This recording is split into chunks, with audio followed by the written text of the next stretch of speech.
Selamat Hari Pahlawan 10 November 2020 Senat Mahasiswa Stimra 2020. Peristiwa 10 November diawali dengan proklamasi kemerdekaan yang telah melahirkan kegembiraan rakyat Indonesia.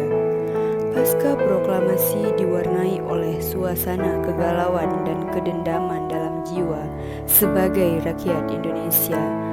Perasaan dendam akibat pengalaman pahit di masa lampau tiba-tiba meledak mencari sasaran luapan balas dendam dalam bentuk aksi kekerasan.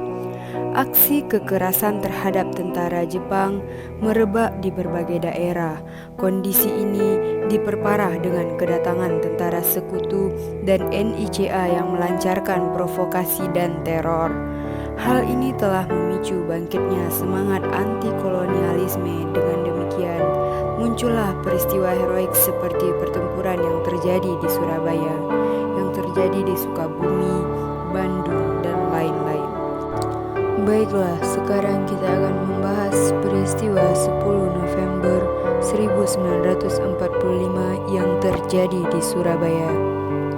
Peristiwa 10 November diawali dengan kedatangan tentara sekutu di Surabaya pada tanggal 25 Oktober 1945 yang dipimpin oleh Brigjen Auberti Walter Southern Malabi. Mereka mendapatkan tugas untuk melucuti serdadu Jepang dan menyelamatkan tawanan sekutu di Surabaya. Kehadiran tentara sekutu disambut baik oleh pemerintah dan rakyat Jawa Timur. Hubungan ini berlanjut pada pertemuan di antara wakil-wakil rakyat Indonesia dan pihak sekutu yang menghasilkan keputusan sebagai berikut.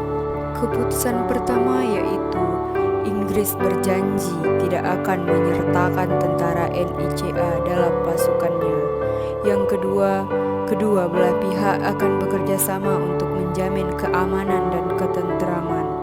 Yang ketiga, dibentuk kontak biru agar kerjasama dapat terlaksana sebaik-baiknya. Yang keempat, Inggris hanya akan melucuti senjata Jepang. Atas kesepakatan tersebut, pemerintah rakyat Indonesia memperkenalkan Inggris memasuki kota Surabaya. Mereka diberi wewenang menduduki objek-objek yang sesuai dengan tugasnya, yaitu kam-kam tawanan titik. Namun, pihak Inggris kemudian mengingkari perjanjian tersebut. Pada tanggal 25 sampai 27 Oktober, mereka menyerbu tentara Kalikoso untuk membebaskan tawanan Belanda. Mereka juga menduduki Pangkalan Udara Tanjung Perak, kantor pos besar, MA, gedung Bank Internatio, dan objek vital lainnya. Menanggapi hal itu, rakyat Surabaya menyerang semua pos sekutu pada tanggal 28 Oktober 1945. Pertempuran seru terjadi di beberapa sektor, sehingga kedudukan Inggris bertambah kritis. Dalam peristiwa itu, Malabi nyaris tewas. Seandainya para pemimpin Indonesia tidak segera memerintahkan gencatan senjata, kendati ada upaya gencatan senjata, namun pertempuran masih berkecamuk di beberapa tempat.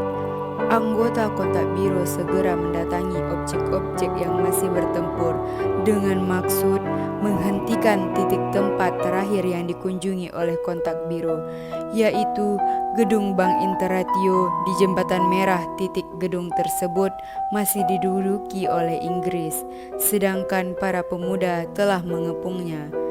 Para pemuda menuntut agar pasukan Malabi yang berada di gedung itu segera menyerah. Malabi tidak menerima tuntutan itu, sehingga terjadi insiden yang tidak diharapkan sebelumnya. Insiden bermula dari tembakan gencar pasukan Inggris dari dalam gedung bank. Para pemuda membalas dengan serentetan tembakan yang tak kalah gencarnya. Anggota kontak biru yang menyaksikan peristiwa itu segera mencari tempat perlindungan sendiri. Dalam insiden tersebut, Malabi ditemukan tewas. Kematian Malaby begitu mengejutkan Inggris.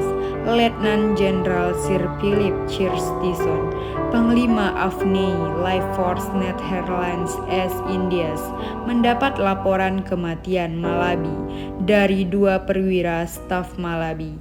Begitu laporan masuk pada hari Rabu 31 Oktober 1945, Chesterton mengeluarkan ancaman kepada bangsa Indonesia.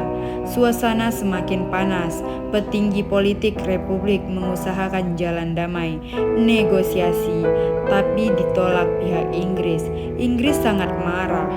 Atas kemarahannya tersebut, dia merancang serangan balas dendam. Pada 7 November, Inggris mengenalkan perwira pengganti Malaby, yaitu Mayor Jenderal Mansur, mendapat tugas untuk membalas dendam atas kematian Malaby. Secara terbuka, Mansur mengancam rakyat Surabaya, jika tidak menyerah, maka Inggris akan mengerahkan kekuatan maksimal dan menghancurkan Surabaya dalam waktu yang singkat. Pada tanggal 9 November, Gubernur Suryo yang kemudian digandakan dan diultimatum ini disebarkan dari pesawat terbang, mulai berputar di Surabaya dan menyebarkan pamflet ultimatum. Jika tidak mengikuti permintaan Inggris, maka Surabaya akan dihancurkan dengan kekuatan penuh. Para pemimpin sadar bahwa Inggris tidak main-main. Dalam hitungan sederhana saja, Inggris jauh lebih unggul daripada tentara rakyat Indonesia.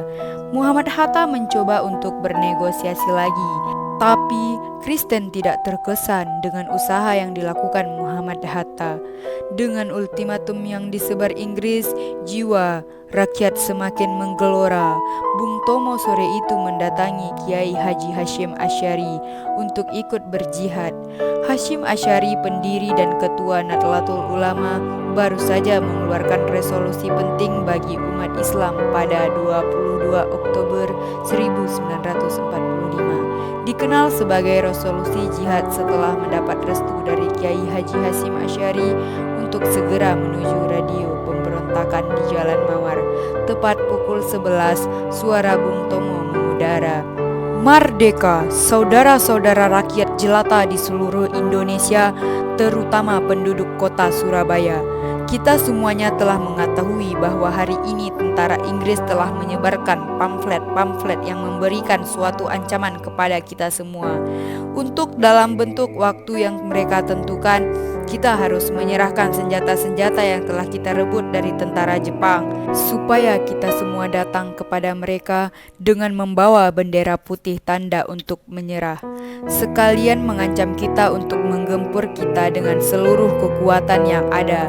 Tapi ini adalah jawaban kita. Selama benteng-benteng Indonesia masih mempunyai darah merah yang dapat membuat setarik kain putih, merah dan putih, maka selama itu tidak akan kita mau menyerah terhadap siapapun juga. Kita tunjukkan bahwa kita ini adalah orang yang benar-benar ingin merdeka. Semboyan kita tetap merdeka atau mati. Dan kita yakin, saudara-saudara, pada akhirnya pastilah kemenangan akan jatuh ke tangan kita. Sebab Allah selalu berada di pihak yang benar. Percayalah saudara-saudara, Tuhan akan melindungi kalian. Allahu Akbar, Allahu Akbar, Allahu Akbar. Merdeka! Tidak ada ketakutan ultimatum Inggris ditolak rakyat Surabaya. Surabaya, pemimpin politik di Jakarta menyerahkan sepenuhnya nasib Surabaya di tangan rakyat Surabaya. Kekuatan Inggris untuk membalas dendam sangat menakjubkan.